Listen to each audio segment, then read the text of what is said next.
नमस्कार, मैं हूं आशुतोष और आप देख रहे हैं सत्य हिंदी। सत्य हिंदी के विशेष कार्यक्रम आशुतोष की बात में आपका स्वागत है। बातचीत शुरू करने के पहले एक छोटी सी अपील। सत्य हिंदी एक कोशिश है ईमानदार, निडर और निर्भीक पत्रकारिता की। हम अपने उन लाखों दर्शकों के शुक्रगुजार हैं जो लाखों की संख्या में हमारे कार्यक्रमों को देखते हैं और हमारी हौसला अफजाई करते हैं। उनसे एक और छोटी सी गुजारिश करना चाहते हैं कि आप न केवल हमारे कार्यक्रम देखें बल्कि संभव हो सके तो आप हमारे वीडियोस को बड़ी मात्रा में डिस्ट्रीब्यूट करें, सर्कुलेट करें और शेयर करें, ताकि ईमानदार पत्रकारिता ज्यादा से ज्यादा लोगों तक पहुंचे।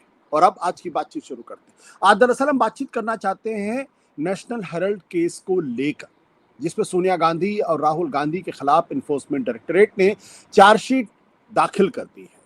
हालांकि अभी चार्जेस फ्रेम होने बाकी हैं और औपचारिक तौर पर मुकदमा भी शुरू होना बाकी है। यानी एक बार चार्जशीट फाइल हो गई, उसके बाद अदालत में तय होगा कि जो आरोप या जो चार्जेस लगाए गए हैं उनमें से कौन से वो चार्जेस हैं जो प्रिमा फेसाई ठीक लगते हैं और कौन से वो चार्जेस हैं जो फालतू के हैं, बेकार हैं।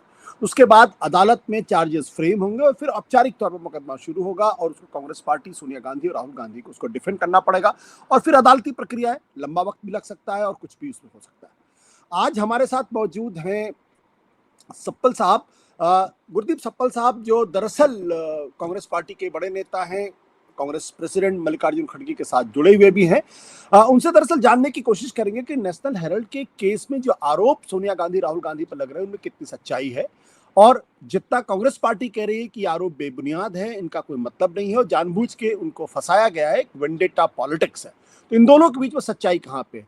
सप्पल साहब, आपका बहुत बहुत स्वागत है हमारे इस विशेष कार्यक्रम में। काफी दिनों के बाद आप हमारे सत्य हिंदी पर आए हैं, इसलिए भी आपका बहुत स्वागत है।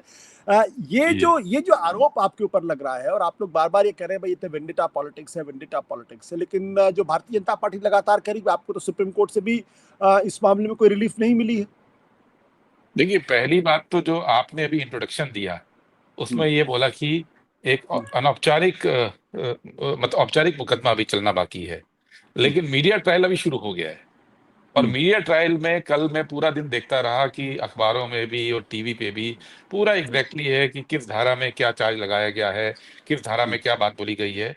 मजे की बात यह है कि कांग्रेस पार्टी को, एजेएल को या सोनिया जी को, राहुल जी को चार्जशीट की कॉपी नहीं मिली है। चार्जशीट की कॉपी पूरे देश में सही या झूठ किसी को नहीं पता है। तो ये जो अदृश्य हाथ है, इनविजिबल हैंड, जो पूरे देश की मीडिया को फीड कर रहा है, लेकिन जो पक्ष है उसको चार्जशीट भी नहीं मिलती है। तो इसी से आप लगा लीजिए कि खेल क्या हो रहा है। खेल बड़ा सिंपल है। खेल ये है कि आप परसेप्शन बनाइए, बदनाम कीजिए, रिजल्ट तक आते आते कोई रिजल्ट की परवाह भी नहीं करेगा। अभी आपने बोला कि सप्पल साहब, मीडिया ट्रायल। आपने बड़े जी। गंभीर आरोप लगाए हैं। आपका कहना यह है कि जो चार्जशीट की कॉपी है वो ऑफ द रिकॉर्ड सारे टीवी चैनल से पहुंच गए हैं और वो उसको कोट कर करके कांग्रेस पार्टी के प्रवक्ताओं को नेल करने की कोशिश करें और राहुल गांधी, सोनिया गांधी के खिलाफ एक परसेप्शन बनाने का काम करें। और लेकिन सोनिया गांधी, राहुल गांधी और कांग्रेस पार्टी को चार्जशीट नहीं मिली। नहीं मिली। अभी तक जब आपसे बात कर रहा हूं तब तक नहीं मिली है। कोई कॉपी, कोई कम्युनिकेशन नहीं है। कोर्ट के अंदर जमा हुई है, कोर्ट से भी नहीं मिली, ईडी से भी नहीं मिली है। और जब कोई पार्टी, कोई कोई रूलिंग पार्टी जब इस तरह के हथकंडे अपनाती है तो इसका स्पष्ट मतलब है। देखिए, ईडी के दो काम है इस देश के अंदर आशुतोष जी। एक काम है डराकर बीजेपी में शामिल करना। ये बहुत सारे लोगों के साथ हुआ, मुझे गिनाने की अभी जरूरत नहीं है। और दूसरा काम है कि जो डरा ही नहीं जा सकते। अब सोनिया गांधी, राहुल गांधी को तो आप डरा नहीं सकते, आप उनको बीजेपी में शामिल भी नहीं करा सकते हैं, तो बदनाम करना। तो या तो दबाना, धमकाना या बदनाम करना। तो ये जो केस है ये बदनाम करने के केस में है। और आप कह रहे हैं कि जो लोगों को लीक करके दिए गई जानकारी, वो भी अधपकी जानकारी है। मैं दो आपको एग्जांपल दे सकता हूं। एक जी। एग्जांपल, पिछले 10-12 साल से लगातार बीजेपी, और कल भी बीजेपी के बड़े नेताओं ने ये बात बोली कि कई हजार करोड़ की प्रॉपर्टी एजेएल के पास है, नेशनल हेराल्ड के पास है, जो टेक ओवर हो गई। अलग अलग वक्त में सुब्रमण्यम स्वामी हो या रविशंकर प्रसाद हो, 5,000 करोड़ की प्रॉपर्टी बोलते आए कि 5,000 करोड़ की प्रॉपर्टी का मामला है। लेकिन जब उसके अटैचमेंट की बात होती है और ईडी फाइल करती है अटैचमेंट के लिए, तो केवल 359 करोड़ की बात करते हैं। यानी पहले तो झूठ आपने पूरे देश में फैलाया कि 5,000 करोड़ का मामला है, और खुद अपना असेसमेंट करते हैं 359 करोड़ को लास्ट ईयर का अटैचमेंट होता है, कल मीडिया में वो 700 करोड़ हो जाता है। अब मुझे ये बताइए कि ये जो जानकारियां हैं, अगर यही वेरीफाइड नहीं है, जो फैक्ट्स हैं, तो बाकी आरोप की क्या बात है? अब कल एक और बात फैलाई गई, कल लगातार मेरे से भी पूछा गया कि इसका एक आधार बनाया इनकम टैक्स का नोटिस, जो 2017 में 400 कुछ करोड़ का मिला था। सवाल यह है कि 2017 के बाद इनकम टैक्स हो रही है, 8 साल हो गए। 8 साल बाद आप उस नोटिस को बेस बना के ईडी का केस में, चार्जशीट में रख रहे हैं, जो कहा गया है, लेकिन किसी ने एक सवाल नहीं पूछा कि 8 साल इस इनकम टैक्स नोटिस का क्या हुआ 400 करोड़ के। तो बीजेपी क्या करती है आशुतोष भाई, वो बहुत बड़े पैमाने पे एक भ्रम फैलाते हैं, जैसे 2G के अंदर फैलाया गया। आप जानते हैं चार्जशीट इसी ईडी ने 2G के अंदर भी दाखिल की थी, क्या हुआ? कोर्ट ने उठा के फेंक दी। इसी ईडी ने और सीबीआई ने डॉक्टर मनमोहन सिंह के खिलाफ कोल वाले मामले में चार्जशीट दाखिल की थी, क्या हुआ? कोर्ट ने उठा के फेंक दिया। लेकिन होता क्या है कि वो एक दिन की घटना होती है जब खारिज होता है, लेकिन कई साल तक आप परसेप्शन क्रिएट करने में लगे रहते हैं कि महान गड़बड़ी है। ये मोदी सरकार, जिसका पूरा शिकंजा एजेंसीज पर है, पूरा शिकंजा प्रशासन पर है, पूरा शिकंजा मीडिया पर है, वो 11 साल में एक भी केस में एक भी सबूत पेश नहीं कर पाए, एक भी केस में कोई सजा नहीं करा पाए। ये मोदी सरकार, डेमोक्रेटिक सरकार की तो मैं बात ही नहीं कर रहा हूं। तो इसी से साबित होता है कि जो पूरा फर्जीवाड़े का एक पूरा सिस्टम चल रहा है, वो अब ईडी जो है वो नेशनल हेराल्ड के नाम पे अब करना चाहती है। आपके ऊपर तो आरोप ये लगता है कि 50 लाख की प्रॉपर्टी थी और 50 लाख में आपने 2000 करोड़ को आपने ले लिया, इसमें कितनी सच्चाई? हाँ आशुतोष जी, पहले तो फिर 2000 करोड़ आपने बोला, नहीं, ईडी मैं ने तो बोला बोल रहा हूँ जो भारतीय 369, जनता नहीं पार्टी नहीं कह रही है तीन, और मैं जो यही मीडिया बोल में रहा हूँ, चल वो रहा है। 5000 भी बोल रही है, वो 5, मैं यही बता रहा हूँ तो कि फिगर्स क्या है ना, वो फिगर्स हवा में उछाल दीजिए, गेंद है कोई तो लपकेगा, ठीक है। खैर 359 करोड़ का बोला उन्होंने, ईडी ने, हम मान लेते हैं चलो 359 करोड़ की प्रॉपर्टी है। केस क्या है? केस ये है कि ये नेशनल हेराल्ड, नवजीवन और कौमी आवाज, 3 अखबार एसोसिएटेड जर्नल्स लिमिटेड निकालता था। आजादी के आंदोलन में ये शुरू हुए थे, ताकि उस वक्त जो स्वाधीनता आंदोलन की आवाज है वो देश और दुनिया में पहुंचाई जा सके, क्योंकि जी। ज्यादातर अखबार अंग्रेजों के साथ अलाइन थे। ठीक है, बहुत बड़ा अखबार था। वक्त के साथ साथ जब आजाद हुए और उसके बाद कुछ साल तक अखबार चलता रहा, धीरे धीरे जैसे मीडिया के बाकी हाउसेस क्राइसिस में आए, ये भी क्राइसिस में आया। तो जब जब क्राइसिस में आया, चूंकि हमारी विरासत से जुड़ा था, तो कांग्रेस पार्टी ने चेक से पैसा देकर मदद की, कर्जा दिया चेक से, और 90 करोड़ रुपया कुल मिलाकर 100 चेक से दिया गया अलग अलग वक्त में, जिससे पत्रकारों की सैलरीज, कर्मचारियों का ग्रेच्युटी और पीएफ ये पे हुआ। कोई इसमें कोई गुनाह नहीं है, पार्टीज करती हैं। इस पे भी सुब्रमण्यम स्वामी ने एक बार 2012 में केस किया था, तो इलेक्शन कमीशन ने खारिज कर दिया था कि नहीं, ये अलाउड है पॉलिटिकल पार्टीज को कर्जा देना, तो कर्जा दिया गया। अब जब एसोसिएटेड प्रेस को जब रिवाइव करना था हमको, तो ये हुआ कि 90 करोड़ कर्जे के साथ रिवाइव कैसे करोगे आप? सपल साहब माफ करेंगे, मैं आपको क्योंकि यहाँ पे एक सवाल जो रविशंकर प्रसाद जी ने उठाया, वो उन्होंने ये कहा कि भाई कांग्रेस पार्टी एक पॉलिटिकल पार्टी है, वो किसी प्राइवेट एंटिटी को कर्ज नहीं दे सकती। एक पॉलिटिकल पार्टी किसी प्राइवेट एंटिटी को कर्ज नहीं दे सकती, जो कि गलत है और कंपनी लॉ के हिसाब से गैर कानूनी है। इस पर आप क्या कहेंगे? देखिए, ये जो इशू है, रविशंकर प्रसाद जी क्यों अर्ध सत्य बोलते हैं, ये इशू सुब्रमण्यम स्वामी ने 2012 में उठाया था। ये मामला कोर्ट में, और ये मामला इलेक्शन कमीशन में भी गया था, और 2012 में ही ये डिसमिस कर दिया गया था कि इसमें कोई गलती नहीं है और ये वाजिब है, ये जायज है।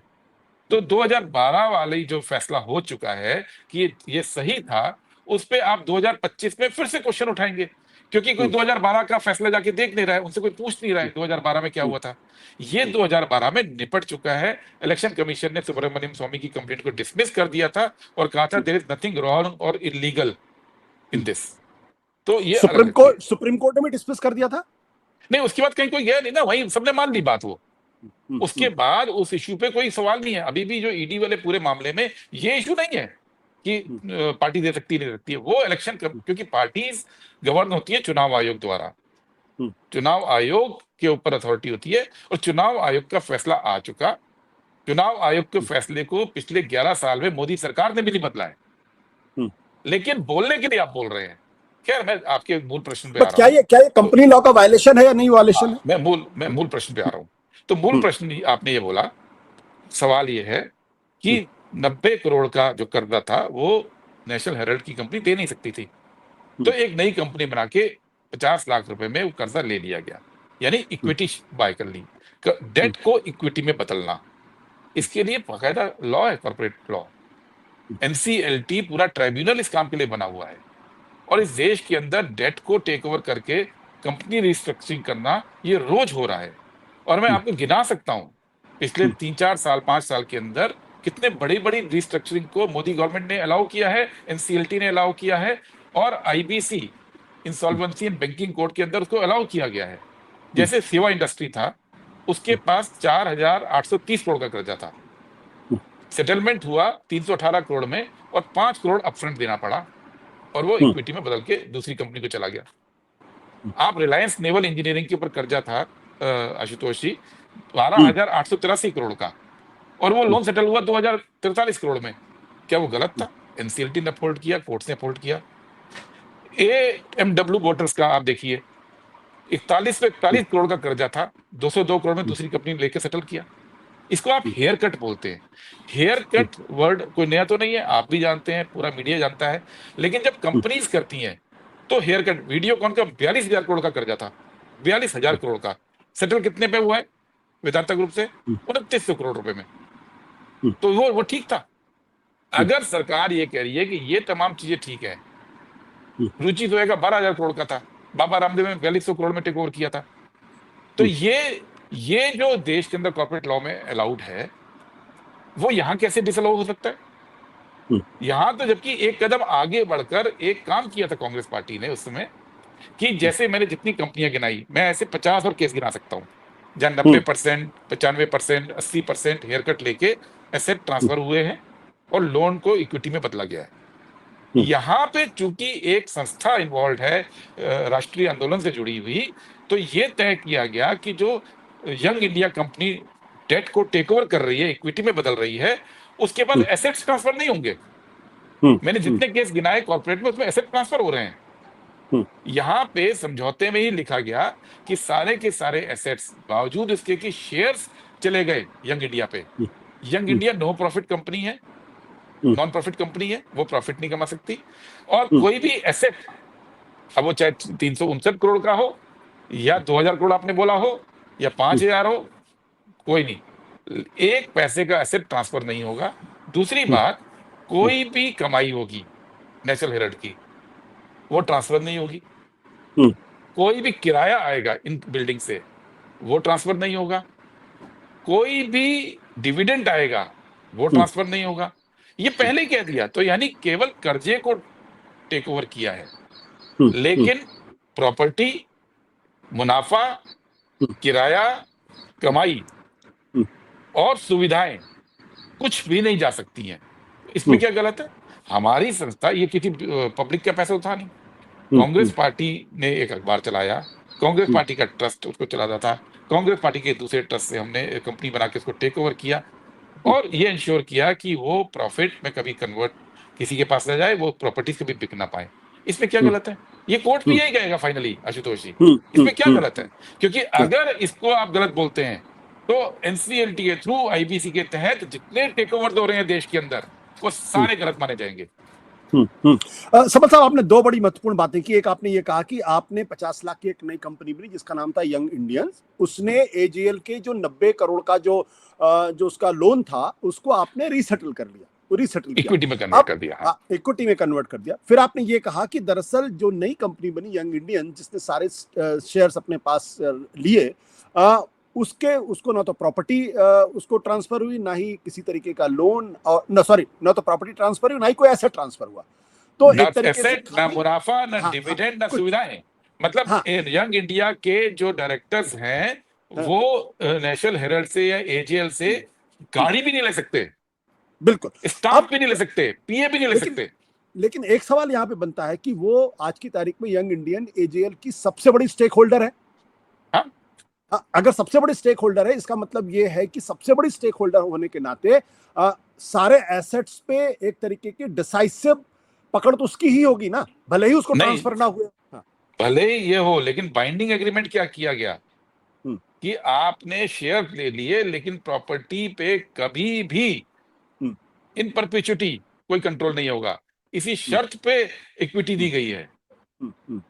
तो ये तो हुआ है बट कि जिम्मेदारी ले ली, लेकिन एसेट सारे छोड़ दिए। बट मेजॉरिटी स्टेक होल्डर होने के नाते कंट्रोल तो इसी का होगा ना, यंग इंडियंस का। नहीं, कंट्रोल तो क्या है, वही लोग नेशनल हेराल्ड के ट्रस्ट में थे, एजीएल में, वही लोग कांग्रेस पार्टी लीड करते हैं, और वही लोग यंग इंडिया में है। तो कान कहीं से पकड़ लो, लोग तो सेम है। सवाल यह कि प्रॉपर्टी बची कि नहीं बची, या प्रॉपर्टी को किसी ने बेच के मुनाफा कमाने की कोशिश की, सवाल तो ये है ना। वो नहीं है। बाकी तो वही सोनिया गांधी, वही राहुल गांधी, वही कांग्रेस अध्यक्ष, वही कांग्रेस के ट्रेजरर वहां पे भी है, वही इधर भी है, वही कांग्रेस पार्टी में भी है। ये तो ये इंश्योर करने, कल रविशंकर प्रसाद बोल रहे थे, और ये भी बोल रहे थे उनके प्रवक्ता कि भाई प्रॉपर्टी बेच के क्यों नहीं लोन सेटल कर लिया। अरे हमारी प्रॉपर्टी है, हम उसको बचाना चाहते थे, हम लोन ओवर किया, इसमें क्या गलत है। हम मतलब ये तो बीजेपी की नेशनल पॉलिसी है ना कि कहीं भी पैसे की कमी हो तो बेच दो। वो राष्ट्रीय संपत्ति सारी बेच रहे हैं, कभी रानी को बेचते हैं, कभी दूसरों को बेचते हैं। हम वो नहीं कर रहे हैं ना। एक कंपनी की संपत्ति बनी है, उसको बेचकर आप उसको खड़ा करोगे, या उसकी मदद करके उसको खड़ा करोगे। क्या कौन आपको सी लगता है सही सफल क्या साहब, बात है। क्या सफल साहब आपको लगता है कि जो यंग इंडियन कंपनी बनी थी, उस कंपनी में सोनिया गांधी, राहुल गांधी, मोतीलाल वोरा और पवन बंसल, क्या इनको स्टेक होल्डर बनाना गलती थी?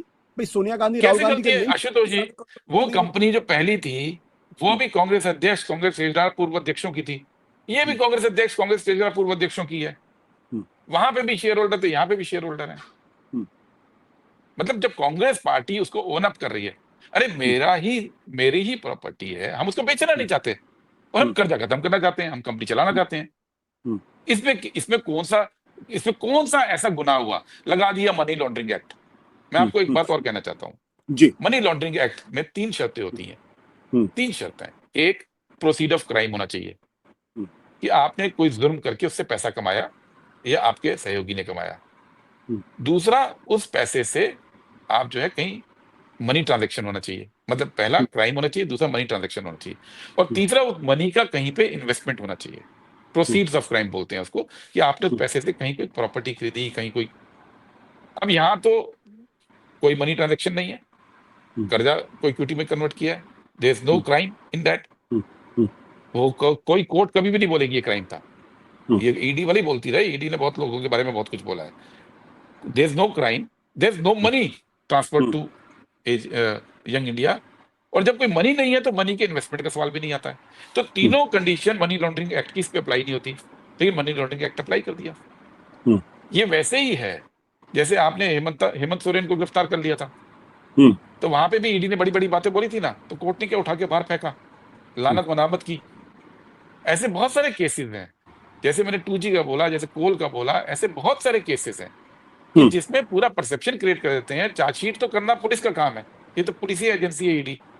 तो पुलिस तो पूरे देश में रोज कहीं ना कहीं चार्जशीट कर रही होती है। आज ये स्टडी करना चाहिए कितने % चार्जशीट खारिज करते कोर्ट, करती है ना। और ये तो ईडी है, ये तो कमाल की एजेंसी है आशुतोष जी। 5,906 केस इन्होंने 10 साल में किए, और केवल 23 केस मनी लॉन्ड्रिंग के प्रूफ कर पाए हैं। दुनिया में कोई एजेंसी ऐसी नहीं है कि 5,906 केस करे और 23 केस प्रूफ करे। लेकिन जो एक बात कोई नहीं कर रहा है, आप नेशनल हेराल्ड को एक बार भूल जाइए, 359 करोड़ की प्रॉपर्टी है चलो हमारी। पिछले 10 साल में ईडी ने ट्राइब्यूनल से 70,000 करोड़ की प्रॉपर्टी अटैच करने के ऑर्डर ले लिए हैं। ये 70,000 करोड़ की प्रॉपर्टी उन लोगों की है जिन पे ईडी ने कभी न कभी रेड कर ली, केस कर लिया, और चुप बैठे हैं। कोई सुनवाई नहीं है, केवल 23 केस प्रूव कर पाए हैं। तो 70,000 करोड़ की प्रॉपर्टी कोई छोटी चीज है पूरे देश में, ये कांग्रेस की तो नहीं है। इसमें पूरे देश के लोग शामिल हैं, इसमें बिजनेसमैन भी है, इसमें पॉलिटिकल लोग भी हैं, अपोजिशन के लोग भी हैं। तो जो से भी सरकार खफा होती है, ईडी का इस्तेमाल करके प्रॉपर्टी अटैच करो, केस को लंबित कर दो, और बाद में केस प्रूव नहीं होना है वो किसी ने देखना नहीं। एक सपन साहब, फर्जी कंपनी द्वारा फर्जी केस है। क्या आपको डर लग रहा है, क्या कांग्रेस पार्टी को इस बात का डर है कि सोनिया और राहुल गांधी अरेस्ट हो सकते हैं? आपको क्या लगता है कि सोनिया गांधी, राहुल गांधी को कभी डर लगता है? आपको मेरी उम्र आपसे थोड़ी सी कम है शायद, ठीक है ना। जब राजीव जी की हत्या हुई थी, है ना, तो उसके बाद हम लोग उस वक्त कॉलेज में थे, और मुझे अच्छी तरह याद है उस समय के कॉलेजों की बहस में आरएसएस वालों की बातें, एबीवीपी की बातें, उस समय अखबारों में आर्टिकल्स, उस समय पॉलिटिकल मैगजीन्स काफी सारी आती थी, तो उनमें आर्टिकल्स आते थे कि सोनिया गांधी देश छोड़ जाएंगी, बच्चों को लेकर देश छोड़ के चली जाएंगी, वो यहाँ नहीं रहेंगी। ये 35 साल बाद आज क्या वो देश छोड़ के गई? क्या उन्होंने अपनी जिम्मेवारी से पांव खींचा? क्या ये फैमिली ने डर कर ये धरती छोड़ दी या पॉलिटिक्स छोड़ दी? ये वो फैमिली है ही नहीं। लेकिन ये प्रोपेगेंडा 1990 से चल रहा है, बट आपको 91 लगता से। है कि उनकी गिरफ्तारी हो सकती है? देखिए, गिरफ्तारी होना ना होना हमको परवाह नहीं है, कोर्ट में केस है, कोर्ट में लड़ेंगे, ये इश्यू ही नहीं है। क्योंकि अगर गैर कानूनी रूप से कुछ भी करना है, आपने राहुल गांधी जी की सदस्यता खत्म कर दी थी ना गैर कानूनी रूप से, कर दी तो कर दी, वो कोर्ट ने खारिज कर तो दी, दोबारा जीत के आ गए। कोर्ट ने नहीं खत्म मैं ये की कह रहा हूँ, तो यहाँ भी कोर्ट का है ना, कोर्ट ही ने 2G भी खत्म कर दिया था। आज कितने अखबार, कितने पत्रकार 2G की बात करते हैं? पूरी सरकार हमारी निपटा दी उसमें। यूपीए की सरकार गई 2G की वजह से थी, वो पूरा मामला फर्जी था। और आज फर्स्ट कम फर्स्ट सर्विस इस गवर्नमेंट ने लागू कर दी, और एलन मस्क के मामले में तो फर्स्ट कम फर्स्ट सर्विस छोड़ दिया, सीधे एलन मस्क को स्पेक्ट्रम दे दिया, अब कोई बात नहीं करता। लेकिन 2G लोगों को याद है, 2G याद है। यही प्रोपेगेंडा होता है कि यहाँ भी एजेएल में, नेशनल हेराल्ड में अगर कुछ होता, तो आप मुझे एक सवाल का जवाब बताइए। यहाँ तो 1 साल पहले इन्होंने परमिशन ली, ईडी ने, कि प्रॉपर्टी अटैच करनी है 359 करोड़ की। उस कंडीशन में लॉ में एक स्टिपुलेशन है कि जब प्रॉपर्टी अटैच करने की परमिशन मिलेगी तो 365 दिन के अंदर चार्जशीट दायर करना जरूरी है। 365वें दिन चार्जशीट दाखिल हुई है। अगर इनके पास सब्सटेंटिव कुछ होता तो आखिरी दिन तक वेट नहीं करते ना। हम सब जानते हैं कि आखिरी दिन जब कोई चार्जशीट दाखिल होती है या जब कोई इस तरह का कार्रवाई पुलिस करती है या एजेंसी करती है, तो उसका केवल एक मकसद होता है, मामले को लंबा खींचना। क्योंकि अब चार्जशीट अब आखिरी दिन था, तो आपने आखिरी दिन जाके चार्जशीट दाखिल कर दी ताकि मामला और खिंचता रहे। लेकिन इनसे ये पूछा तो जाए कि 2017 में आपने इनकम टैक्स नोटिस दिया था। देश में कोई आप भी बड़े सुधी व्यक्ति हैं, इतने लोगों से आप मिलते हैं, कोई एक केस बता दीजिए कि इनकम टैक्स ने नोटिस देने के बाद 7-8 साल तक कार्रवाई ना करिए, सोने चला गया हूं। ऐसा कहीं होता है? 400 कुछ करोड़ का इनकम टैक्स नोटिस दिया था इस केस में 2017 में, और उसके बाद से कोई बात नहीं है, सो गए 8 साल बाद उठे, क्योंकि आपके पास कुछ एक्चुअल में है नहीं। आपने चर्चा करने के लिए नोटिस दे दिया, लेकिन आपके अफसरों को पता है कि इसमें आगे बढ़े कैसे, बढ़ ही नहीं सकते, तो नहीं बढ़े आप आगे। यही मामला इसमें है। ये आखिरी दिन चार्जशीट दाखिल की 365वें दिन, ताकि मामले को और खींचा जा सके, और हम इसको कानूनी रूप से लड़ेंगे और इसको राजनीतिक रूप से भी लड़ेंगे। और इसमें एक और भी चीज है, ये चाहते हैं तो कीप द पॉट बॉइलिंग, कि मामला गरमाया रहे, वो गरमाया कर रखा है वो लोग। तब कैसे काउंटर करेंगे इसको, अगर आपको लगता है ये प्रोपेगेंडा है, मामला गलत है? और असली चीज तो ये कि परसेप्शन बिल्डिंग, अगर जैसा कि आप कह रहे हैं, तो जनता को कैसे आप कन्विंस करेंगे कि भाई इस मामले में दम नहीं है? आशुतोष जी, तीन चार अलग अलग पहलू हैं इसके। एक पहलू ये है कानूनी लड़ाई। कानूनी लड़ाई हम लड़ेंगे, हालांकि अभी तक चार्जशीट की कॉपी मिली नहीं है, हमको पब्लिक में जवाब मांगा जा रहा है, लेकिन कानून को तो देनी पड़ेगी। कानूनी लड़ाई हम लड़ेंगे। दूसरी बात, मैं इससे एक और भी बात, चलो उसमें बाद में आता हूं। दूसरी बात कि हम जमीन पे भी हमारे कार्यकर्ता इसका विरोध करेंगे, वो हम करने जा रहे हैं। तीसरी बात, जो हमको पॉलिटिकल लड़ाई लड़ रहे हैं, हम बीजेपी की विचारधारा के खिलाफ लड़ाई लड़ रहे हैं। हमारा मुख्य मकसद है किस तरह से बीजेपी को चुनाव में हराएं, और उस काम को अब गुजरात में, बिहार में जहां चुनाव होने जा रहे हैं, हमने शुरू कर दिया है जमीन पे। वो फोकस हम लूज नहीं करेंगे। जमीन की लड़ाई हमको लड़नी है, और वो लड़ाई हमारी चलती रहेगी। और चौथी बात, इन्होंने एक बार कार्रवाई करके देख लिया, राहुल गांधी की सदस्यता खत्म कर ली, तो कांग्रेस पार्टी उछलकर 100 सीट पे आ गई, और राहुल गांधी आज नेता प्रतिपक्ष बन गए। तो ऐसा नहीं है कि इस लड़ाई में हम अकेले हैं। इस लड़ाई में जनता भी हमारे साथ है सोचने वाली, इस लड़ाई में वो लोग भी हमारे साथ हैं जो आरएसएस की विचारधारा के खिलाफ हैं, और इस लड़ाई में ना तो सोनिया जी ना राहुल जी अकेले हैं। अब प्रॉब्लम इनकी सिर्फ बीजेपी की ये रही, ये अपने से खुद से कन्विंस रहते हैं आशुतोष जी, ये अपनी एक थ्योरी बनाते हैं। तो इनकी थ्योरी जो है, मैंने जैसे बताया 90-91 में बन गई थी कि ये लोग डर के देश छोड़ दें, तो डरे तो है नहीं आज तक। अब इन्होंने डराने के लिए शुरू कर दिया था प्रोपेगेंडा सारा 10-11 साल पहले, 11 साल में डरा नहीं पाए, तो अब क्या खाक डराएंगे? क्या अब ये तो महज लड़ाई इत्तेफाक पॉलिटिकल है है, कि लड़ी जाएगी। क्या आपको लगता है ये महज इत्तेफाक है कि जब इधर चार्जशीट दाखिल हो रही है उधर रॉबर्ट वाड्रा से लगातार पूछताछ हो रही 3 दिन? देखिए, ये इत्तेफाक नहीं है। हम्म, मैं बार बार कहता हूं, जब जब कांग्रेस एक्टिव होगी तब तब ईडी एक्टिवेट होगी, हम्म, ये बात हम्म, बिल्कुल हम्म, सच है। हम्म, रॉबर्ट वाड्रा पे पूछताछ आपने शुरू की, हम्म, पब्लिक को लग रहा है कि रॉबर्ट वाड्रा पे पहले भी पूछताछ हुई थी हम्म, और ये उसी सिलसिले में है। कहीं कोई हम्म, क्लैरिफिकेशन आपने पढ़ा है कि दूसरा केस है? हम्म, पब्लिक को ये बताया ही नहीं गया, और मैं आपके मार्फत बताना चाहता हूं कि हम्म, पहले भी रॉबर्ट वाड्रा से पूछताछ हुई थी हम्म, 2019 में, डीएलएफ के मामले में। हम्म, उसके मामले में बहुत व्हाट्सएप बीजेपी ने भेजे थे, क्या गड़बड़, कितने में पैसे में प्रॉपर्टी खरीदी गई, कैसे प्रॉपर्टी को दोबारा बेचा गया, कैसे प्रॉपर्टी से प्रॉफिट कमाया गया, कैसे क्या किया गया। लेकिन 19 अप्रैल 2023 को बीजेपी की हरियाणा सरकार ने चुपचाप कोर्ट में एफिडेविट दे दिया कि इस पूरे मामले में कोई गड़बड़ नहीं है, कोई अनियमितता नहीं है, मामला खत्म। हम्म, वो उस मामले में हम्म, कुछ आगे नहीं बढ़ा। हम्म, अब दूसरा एक मामला लाके फिर से वही कहानी शुरू कर रहे हैं। तो क्या है, ये परसेप्शन खेल रहे हैं। हम्म, आज आपकी मार्फत ही बता रहा हूं, हम्म, पहले वाले मामले में भी इतना ही आपने पूरा प्रोपेगेंडा क्रिएट किया और चुपचाप जाके आप ही की सरकार ने एफिडेविट दे दिया कि मामले में कोई दम नहीं है, इसको खत्म कर दिया जाए। हम्म, तो ये इनका खेल है। ये कहीं ना कहीं कुछ ना कुछ उठाएंगे, फिर इनके व्हाट्सएप चलेंगे, फिर व्हाट्सएप के हम्म, थ्रू पूरा केस प्रूव किया जाएगा, जैसे हम्म, सुशांत राजपूत के केस में कर दिया था। पूरा सबको हम्म, पता था क्या हुआ। हम्म, और जब वो मामला पलटा तो केवल जी टीवी के हम्म, सुभाष चंद्रा जी ने माफी मांगी देश से, हम्म, ठीक है, खैर पहली बार मांगी, बाकी कोई कुछ नहीं बोला। तो इनको हर चीज में हर चीज पता है। इनको इनको शाहरुख खान के बेटे के मामले में सब कुछ पता था, पूरे देश में व्हाट्सएप हम्म, फैल गए थे, क्या हुआ, हम्म, उसके बाद क्या हुआ, किसी को उस पर कोई चर्चा नहीं करता। तो ये पूरा बीजेपी का एक सेट स्क्रिप्ट है आशुतोष भाई। बट बट सपल साहब देखिए, आप तो कह रहे हैं सेट स्क्रिप्ट है, ठीक है, बट वो तो कामयाब है ना, लगातार तीसरी बार उनकी सरकार बनी है। हाँ, और और ऐसा लगता है जैसे आप लोग उनके इस प्रोपेगेंडा को काउंटर शायद नहीं कर पा रहे या काउंटर करना नहीं नहीं चाहते। नहीं, ये भी गलत बात है। हम्म, आज वो सरकार में तीसरी बार बैठे हैं तो केवल एक व्यक्ति की वजह से बैठे हैं, वो है नीतीश कुमार। हम्म, अदरवाइज सरकार इनकी नहीं होती। हम्म, पब्लिक ने तो वोट नहीं दिया था ना, पब्लिक ने तो अपनी इनको जगह बता दी थी। हम्म, लेकिन जिसको हम अपना नेता मान रहे थे, वो हमारा हम्म, गठबंधन छोड़ के रातों रात वहां चले गए थे। Hmm, and that is the only factor. तो ये हम्म, कहना कि पब्लिक नहीं समझती। अब हम्म, लेकिन अगर जिसको कहते हैं एक गालिब का शेर है हम्म, कि बंदगी में भी मेरा भला ना हुआ, हम्म, क्या ये नमरूद की खुदाई थी? तो नमरूद एक व्यक्ति था जो अपने को खुदा बोलता था और लोग उसकी हम्म, पूजा करने लगे, इबादत करने लगे अरब में। लेकिन हम्म, इबादत करके कोई दुआ कबूल नहीं होती थी। हम्म, तो बोला यार ये तो नकली वो है। तो अब इसी तरह नीतीश नीतीश कुमार को भी नमरूद की खुदाई मान लिया था, अब वही हम्म, चले गए। तो इसमें पब्लिक का कोई दोष नहीं है, प्रोपेगेंडा का कोई मामला नहीं है। पब्लिक ने हमारी बात मानी, हम्म, पब्लिक हमारे साथ आई, नेतृत्व की तरफ से धोखेधड़ी हुई और आज तीसरा टर्म मोदी को मिला है, अदरवाइज मोदी आज प्रधानमंत्री नहीं होते।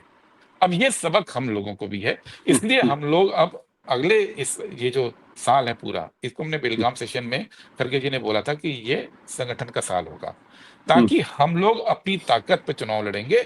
और जो लोग डेडिकेटेड हमारे साथ हैं, जैसे बिहार में आरजेडी के ऊपर कभी कोई क्वेश्चन मार्क नहीं रहा इन सवालों पे, वैचारिक सवाल हम्म, पे। हम्म, हम्म, तो हमने बिल्कुल ये कर दिया कि परसों मीटिंग करके गठबंधन के सारे सवाल शांत कर दिए, ताकि जो गलतियां हमसे हुई पॉलिटिकल, वो दोबारा नहीं हो। टाइमली चीजों को मूव करें, टाइमली करें। तो ये कहना मैं नहीं मानता कि प्रोपेगेंडा में केवल एक तरफा प्रोपेगेंडा चलता है।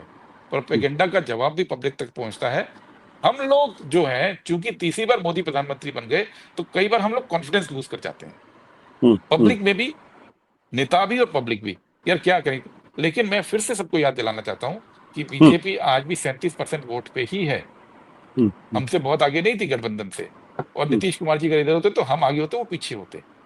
तो ये इस विश्वास के साथ आपके चैनल पे आके हम लोग बात करते हैं ना, मुझे पता है जी, मैं जो बात आपसे कर रहा हूं, वो बात हमारे कार्यकर्ताओं तक पहुंचती है और वो बात वो पब्लिक में लेकर जाते हैं।